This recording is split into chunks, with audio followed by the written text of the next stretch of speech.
Welcome to the voter education video for internet and telephone voting, which will explain how to vote online or by telephone, depending on which methods are offered by your jurisdiction. The first part of the video will take you through what you need to vote, and the second part will show you how to vote.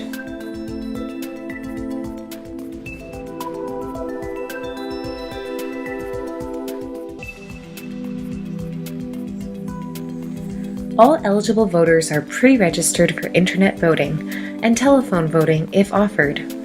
You will receive a voter notification letter in the mail. In the letter, you will find your voter ID and some personal information, such as your full name and address. The letter also provides information on all available voting methods, including internet and telephone voting if offered.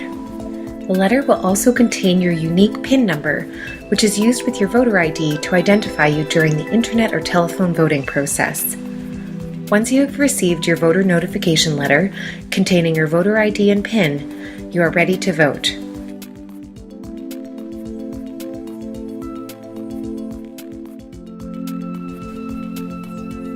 Once the voting period has begun, you will be able to cast your vote on the voting website. Enter the website address found on your voter notification letter into your internet browser. Click on the Vote button.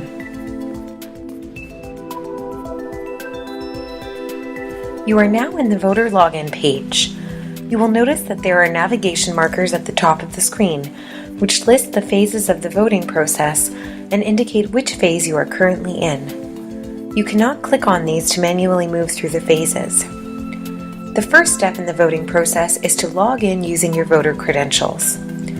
Input your voter ID and PIN number as found in your voter notification letter, as well as your date of birth.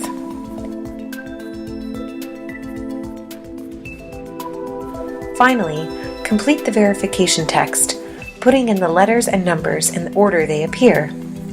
If you cannot read the characters on the image, press the Reload button to load a new image. The text is not case sensitive. When you are ready to proceed, click Submit.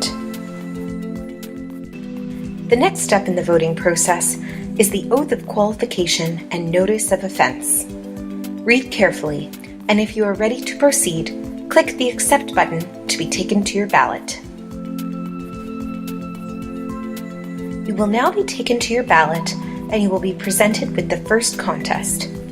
You will see the name of the contest and how many candidates you are allowed to vote for in this contest. You will also be told how many contests there are in total. Please note that there may be additional instructions provided at the top of the page. You can select your candidate of choice by clicking anywhere in the box containing their name. When you make your selection, a check mark will appear next to the candidate you have selected. You can deselect a candidate by clicking on their name a second time. You will notice that the check mark disappears once you have deselected that candidate. Choose a new candidate by clicking anywhere in the box containing their name. When you have completed the first contest, you can proceed by clicking on the Next Contest button at the bottom of the screen.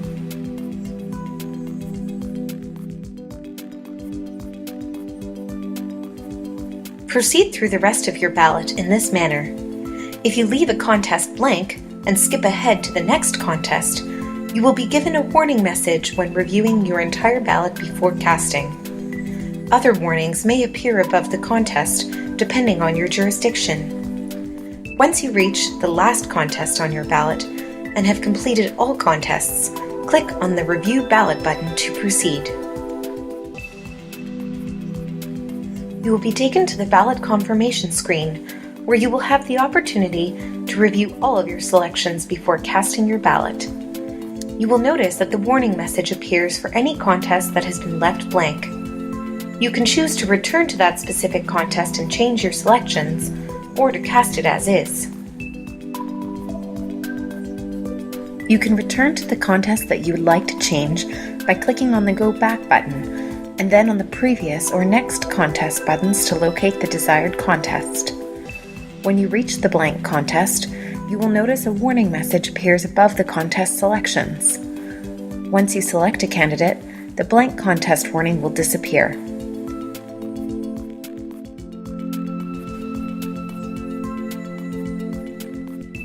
You will also notice that once you return to the review ballot screen, there is no longer a warning message on that contest. Review your ballot carefully, and once you are satisfied with your ballot, press the Cast Ballot button at the bottom right of the review ballot page.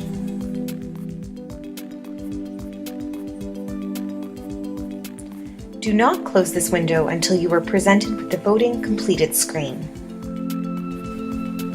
The final screen will indicate that your vote was successfully cast and that your selections have been recorded. Thank you for voting.